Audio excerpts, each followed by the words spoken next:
क्या आप जानते हैं कि शिव जी कैसे अस्तित्व में आए और ब्रह्मा जी को धरती पर जीवन शुरू करने में किन किन कठिनाइयों का सामना करना पड़ा था। उनके चारों मानस पुत्रों ने भी सृष्टि को आगे बढ़ाने में उनकी सहायता करने से इनकार कर दिया था। रेडियो सबरंग से मैं हूँ स्वाति चौहान और हम आपको बता रहे हैं सृष्टि के निर्माण से लेकर जीवन के अस्तित्व में आने की कथा। इससे पिछले एपिसोड में हमने आपको बताया था कि विष्णु जी ने कैसे मधुकैटभ नाम के असुरों को मारा था और उसके बाद ब्रह्मा जी ने उनकी हड्डी और चर्बी से धरती बनाई। जब ब्रह्मा जी ने पृथ्वी बनाई तो वो अस्थिर यानी अनस्टेबल थी। इसे बैलेंस करने के लिए उन्होंने 8 पर्वत और 7 द्वीपों की रचना की। तो पृथ्वी के 8 प्रमुख पर्वत कौन से हैं? सुमेरु पर्वत जो कि देवताओं का निवास स्थान है, हिमालय पर्वत ऋषियों और तपस्वियों का स्थान, विंध्याचल पर्वत प्राचीन भारत का शक्तिशाली पर्वत, माल्यवान पर्वत दक्षिण भारत का पवित्र पर्वत, गंधमादन पर्वत हनुमान जी ने संजीवनी यहीं से उठाई थी, निषिद्ध पर्वत तपस्वियों का निवास, मंदराचल पर्वत समुद्र मंथन के समय मथानी और महेंद्र पर्वत परशुराम जी का निवास स्थान। पर्वतों के बाद उन्होंने पृथ्वी के 7 द्वीप भी बनाए। जम्बूद्वीप भारतवर्ष यहीं स्थित है, प्लक्ष द्वीप पीपल वृक्षों से भरा द्वीप, शाल्मली द्वीप सेमल वृक्षों का क्षेत्र, कुश द्वीप कुश घास से भरा द्वीप, क्रोंच द्वीप क्रोंच यानी सारस पक्षी से संबंधित, शाक द्वीप औषधीय वनस्पतियों से युक्त, पुष्कर द्वीप ब्रह्मा जी का पूजा का स्थान। अब ब्रह्मा जी को भूलोक पर जीवन के सबसे ऊंचे स्वरूप यानी मनुष्य की रचना करनी थी। तो जब उन्हें मानव जाति की उत्पत्ति करनी थी तो उन्होंने अपने मन से 4 पुत्रों की रचना की। चूंकि ये 4 पुत्र ब्रह्मा जी के मन यानी चेतन से उत्पन्न हुए थे, इसलिए उन्हें मानस पुत्र कहा गया। ब्रह्मा जी के 4 मानस पुत्र थे, सनक, सनंदन, सनातन और सनत कुमार। ये चारों बहुत ही तेजस्वी, ज्ञानी और वैराग्य से पूर्ण थे। जैसे ही वे उत्पन्न हुए वे बालक रूप में ही रहे और कभी भी वृद्ध नहीं हुए। इनका झुकाव भक्ति और तपस्या की ओर था। आइए आपको बताते हैं कि इनकी विशेषताएं क्या थी। सनक सनातन धर्म और ब्रह्म ज्ञान के ज्ञाता, सनंदन योग और ध्यान के महाज्ञानी, सनातन वेदों और शास्त्रों के रहस्य को जानने वाले, सनत कुमार भक्ति और वैराग्य के प्रतीक। इन्हें ज्ञान योग और भक्ति की शुरुआत करने वाला माना जाता है। ये अमर हैं और माना जाता है कि अभी भी ध्यान और साधना में लीन हैं। जब ब्रह्मा जी ने उन्हें मानव जाति उत्पन्न करने का आदेश दिया तो उन्होंने कहा, हे पिता, हम तो केवल ब्रह्म ज्ञान में लीन रहना चाहते हैं। हमारी प्रवृत्ति सांसारिक जीवन की ओर नहीं बल्कि परम सत्य की खोज की ओर है। हम ना विवाह करेंगे और ना ही संतान उत्पन्न करेंगे। ब्रह्मा जी ने थोड़े समय और मान मनोबल किया, मगर उसके बाद अंत में उन्हें ही मानना पड़ा और उनके चारों मानस पुत्र वहां से चले गए।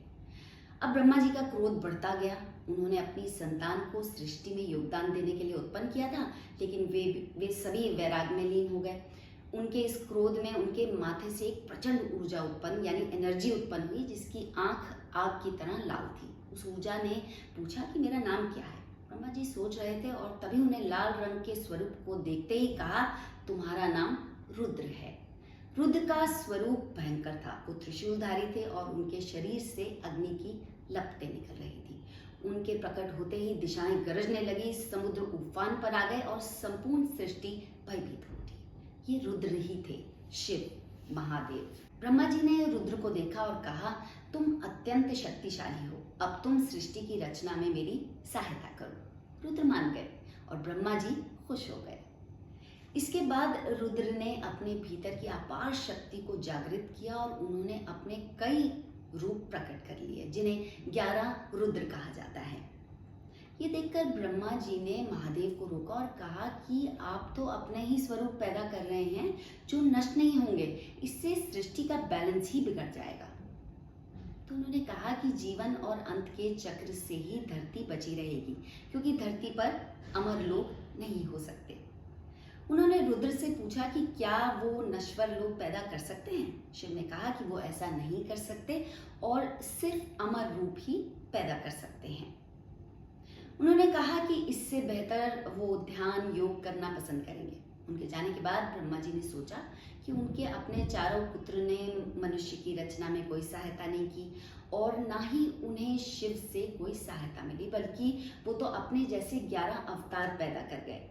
अब 11 रुद्रों को भी जगह देनी थी। तो जानिए 11 रुद्र किन जगहों में रहते हैं। महादेव कैलाश पर्वत पर, शंभु गंगा के तट पर, पिनाकी काशी यानी वाराणसी में, स्थाणु हिमालय में, भव प्रलय के समय क्षीर सागर में, शर्व शमशान भूमि में, ईशान उत्तर पूर्वी दिशा में, पशुपति सभी जीवों के हृदय में, उग्र युद्ध क्षेत्र में, आशुतोष पर्वतों और जंगलों में और रुद्र ब्रह्मांड के प्रत्येक कण में।